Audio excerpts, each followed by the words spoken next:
नमस्कार, मैं डॉक्टर रजनी मीना आज की कक्षा बी पार्ट फर्स्ट ईयर के पॉलिटिकल साइंस के विद्यार्थियों के लिए आयोजित की गई है और आज हमारे अध्ययन का विषय है राजनीति विज्ञान का अर्थ एवं परिभाषा। राजनीति, जिसे हम पॉलिटिक्स भी कहते हैं, दो शब्दों से बनी है, पॉलिस और पॉलिटी। यूनानी भाषा में पॉलिस का अर्थ है नगर राज्य और पॉलिटी का अर्थ है शासन व्यवस्था। इन दोनों के संयोग से पॉलिटिक्स शब्द बना है।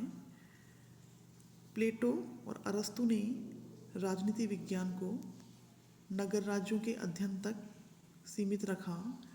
यूनान के नगर राज्य आत्मनिर्भर और स्वशासित इकाई हुआ करते थे। यूनान के दार्शनिकों ने इन्हीं नगर राज्यों की स्थिति और गतिविधियों के अध्ययन को पॉलिटिक्स का नाम दिया।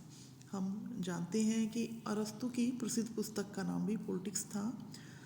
अब हम देखेंगे कि पॉलिटिकल साइंस में जो परिभाषाएं हैं, इन्हें दो भागों में विभाजित किया गया है राजनीति विज्ञान की परिभाषा को।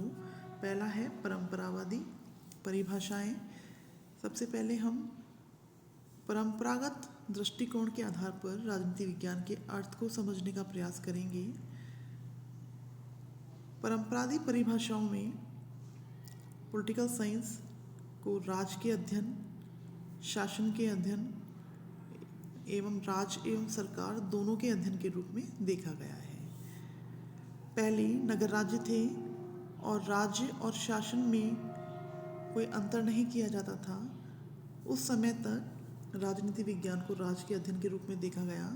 धीरे धीरे विकास के साथ जब नगर राज्य बड़े होने लगे तो शासन व्यवस्था और राज्य में अंतर किया जाने लगा, तो पॉलिटिकल साइंस को शासन व्यवस्था के अध्ययन के रूप में भी देखा जाने लगा। कुछ विचारक ऐसे हैं जो राजनीति विज्ञान को राज का अध्ययन मानते हैं, कुछ विचारक ऐसे हैं जो राजनीति विज्ञान को शासन का अध्ययन मानते हैं, और कुछ लेखक ऐसे हैं जो राजनीति विज्ञान को राज्य व सरकार दोनों का अध्ययन मानते हैं। तो ये सारी परिभाषाएं अभी जो हम देखने जा रहे हैं वो परंपरावादी दृष्टिकोण के आधार पर राजनीति विज्ञान की परिभाषाएं एवं अर्थ को हम देखने की कोशिश कर रहे हैं। J.W. गार्नर एक प्रसिद्ध लेखक हुए हैं। उन्होंने राजनीति विज्ञान का प्रारंभ व अंत राज के साथ होता है, अर्थात J.W. गार्नर का मानना था कि राजनीति विज्ञान वह विज्ञान है जिसका प्रारंभ व अंत राज्य के साथ होता है। ये प्रसिद्ध परिभाषा है J.W. गार्नर की। ब्लंशली भी ऐसे विचारक हैं जिन्होंने राजनीति विज्ञान के अर्थ को राज के अध्ययन तक सीमित रखा। उनके अनुसार राजनीति विज्ञान वह विज्ञान है जिसका संबंध राज्य से है और जो राज्य की आधारभूत स्थितियों और उसकी प्रकृति तथा विविध स्वरूप एवं विकास को समझने का प्रयास करता है। सीले एक विचारक हुए हैं जिन्होंने राजनीति विज्ञान को शासन व्यवस्था के अध्ययन तक सीमित रखा। सीले की प्रसिद्ध परिभाषा है, राजनीति विज्ञान के अंतर्गत शासन व्यवस्था के उसी प्रकार का अनुशीलन किया जाता है जिस प्रकार से अर्थशास्त्र में धन का, प्राणी शास्त्र में जीवन का और बीज गणित में अंकों का एवं रेखा गणित में स्थान एवं दूरी का।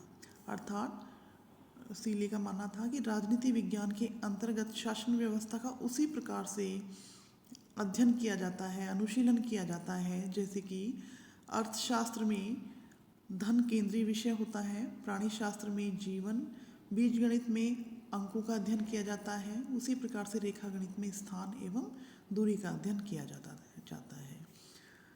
इस दृष्टिकोण के कि राजनीति विज्ञान शासन व्यवस्था के अध्ययन तक सीमित है, लिकॉक भी इस विचार को मानते हैं। लिकॉक का मानना है कि राजनीति विज्ञान सरकार से संबंधित विधा है, अर्थात उन्होंने राजनीति विज्ञान को सरकार से संबंधित माना है। गिलक्राइस्ट एक ऐसे विचारक हैं जिन्होंने राजनीति विज्ञान को राज्य और सरकार की सामान्य समस्याओं के अध्ययन करने वाले विज्ञान के रूप में माना। अर्थात गिलक्राइस्ट ऐसे विचारक हैं जिन्होंने राजनीति विज्ञान को राज्य के अध्ययन के साथ साथ शासन व्यवस्था के अध्ययन तक विस्तृत किया। उनका मानना था कि राजनीति विज्ञान राज्य और सरकार की सामान्य समस्याओं का अध्ययन करता है। डिमॉग भी राजनीति विज्ञान को राज्य एवं शासन व्यवस्था दोनों से संबंधित मानते हैं। उनका मानना है कि राजनीति शास्त्र का संबंध राज्य तथा उसके साधन सरकार से है। अब हम आधुनिक परिभाषाओं का अध्ययन करेंगे। आधुनिक परिभाषा राजनीति विज्ञान को शक्ति एवं शक्ति के लिए संघर्ष पर केंद्रित करती हैं। चार्ल्स ई मेरियम, डेविड ईस्टन ऐसे विचारक हुए जिन्होंने शक्ति के दृष्टिकोण को राजनीति विज्ञान के अंतर्गत महत्व दिया।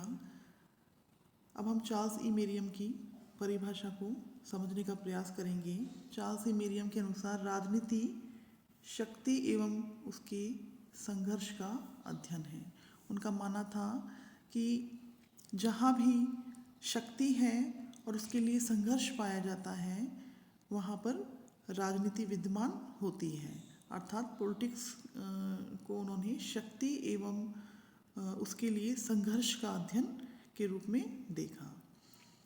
1920 के बाद ये विचार प्रसिद्ध हुए। शक्ति राजनीति विज्ञान का मुख्य केंद्र बन गई। डेविड ईस्टन की परिभाषा को यदि हम देखें तो डेविड ईस्टन ने 1953 में अपनी बुक लिखी पॉलिटिकल सिस्टम।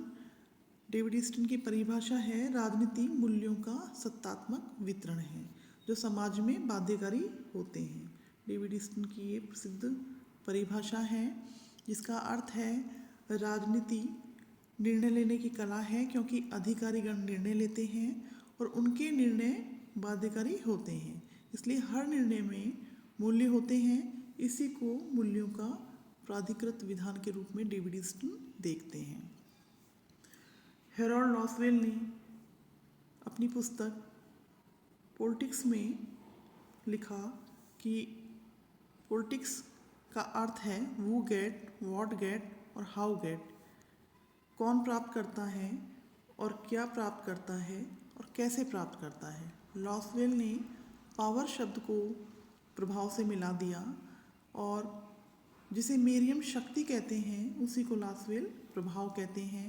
इसलिए लॉसवेल कहते हैं कि राजनीति प्रभाव एवं प्रभावशाली का अध्ययन है। कार्ल डायच इनकी परिभाषा है राजनीति निर्णय लेने की कला है। राजनीति राज्य का अध्ययन है, राजनीति शासन का अध्ययन है और राजनीति शक्ति एवं उसके लिए संघर्ष का अध्ययन है। अर्थात यदि हम पॉलिटिकल साइंस की परिभाषा को समझने का प्रयास करें तो हम कह सकते हैं कि राजनीति क्या है। राजनीति राज्य का अध्ययन है, राजनीति शासन का अध्ययन है और राजनीति शक्ति एवं उसके लिए संघर्ष का अध्ययन है। इस परिभाषा में तीनों ही जो दृष्टिकोण है कि राजनीति विज्ञान राज्य का अध्ययन है, शासन का अध्ययन है, राज्य एवं शासन दोनों का अध्ययन है। साथ में ही आधुनिक परिभाषाओं के अंतर्गत जो हमने देखा कि राजनीति शक्ति एवं शक्ति के लिए संघर्ष का अध्ययन भी है। इस प्रकार हम पॉलिटिकल साइंस के अर्थ को स्पष्ट कर सकते हैं। आज की कक्षा यहीं तक। धन्यवाद।